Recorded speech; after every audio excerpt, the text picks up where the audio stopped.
This is VOA News. Reporting by remote, I'm Joe Ramsey. U.S. President Joe Biden on Tuesday appealed to voters to protect abortion rights by backing candidates who support them in November's elections after a leaked Supreme Court draft showed it could soon overturn its 1973 decision legalizing abortion. Biden said his administration would respond once the Supreme Court formally makes its ruling. A draft Supreme Court decision leaked late on Monday showed a majority of justices prepared to overturn the 1973 Roe v. Wade decision that protects abortion rights. The court on Tuesday confirmed the authenticity of the leaked document. If this decision holds, it's really quite a radical decision. Biden said the ruling could go beyond a woman's right to terminate her pregnancy, mentioning same-sex marriage and other freedoms. A whole range of rights are in question. A whole range of rights. And the idea we're letting the states make those decisions, localities make those decisions, would be a fundamental shift in what we've done. The Roe decision recognized the right to personal privacy under the U.S. Constitution, protects a woman's ability to terminate her pregnancy. Ukrainian fighters say Russian forces have begun storming a sprawling steel plant in the besieged port city of Mariupol. Tuesday's onslaught came as scores of civilians who had been evacuated from the plant reached safer territory. The UN humanitarian coordinator for Ukraine says 101 women, men, children, older persons left the Azovstal steelworks.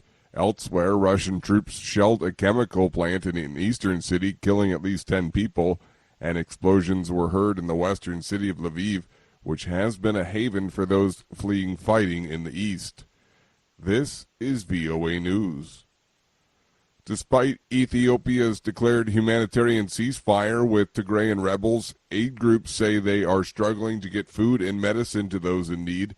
Henry Wilkins reports from Ethiopia. In Ethiopia's northern Amhara region, burned tanks and other ruined military equipment lie at the roadside.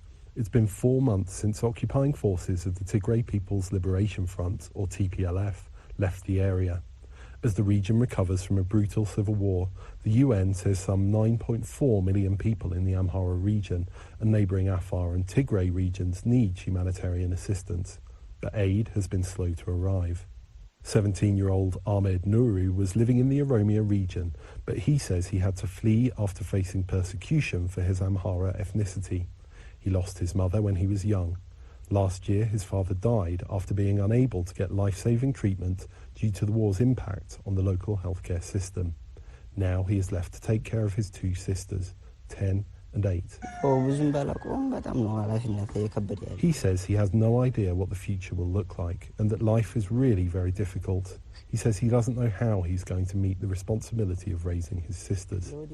North of the Amhara region in Tigray, where journalists are banned from entering, the UN says the situation is worse, with famine-like conditions. Tigray is under a de facto humanitarian blockade, according to the UN. For now, all Ahmed and his sisters can do is try to scrape by and hope more assistance arrives soon. Henry Wilkins, VOA News, Haik, Ethiopia. The Biden administration has determined that women's basketball star Brittany Griner is being wrongfully detained in Russia, meaning the United States will more aggressively work to secure her release, even as the legal case plays out against her, the State Department said Tuesday. Griner was detained at an airport in February after Russian authorities said a search of her bag revealed vape cartridges containing oil derived from cannabis. Since then, U.S. officials had stopped short of classifying the WNBA Phoenix Mercury player as wrongfully detained and said instead their focus was on ensuring that she had access in jail to American consular affairs officials. Recapping our top story, U.S. President Joe Biden on Tuesday appealed to voters to protect abortion rights by backing candidates who support them in November's elections after a leaked Supreme Court draft showed it could soon overturn its 1973 decision legalizing abortion. Biden said his administration would respond once the Supreme Court formally makes its ruling. A draft Supreme Court decision was leaked late Monday night. Reporting by remote, I'm Joe Ramsey.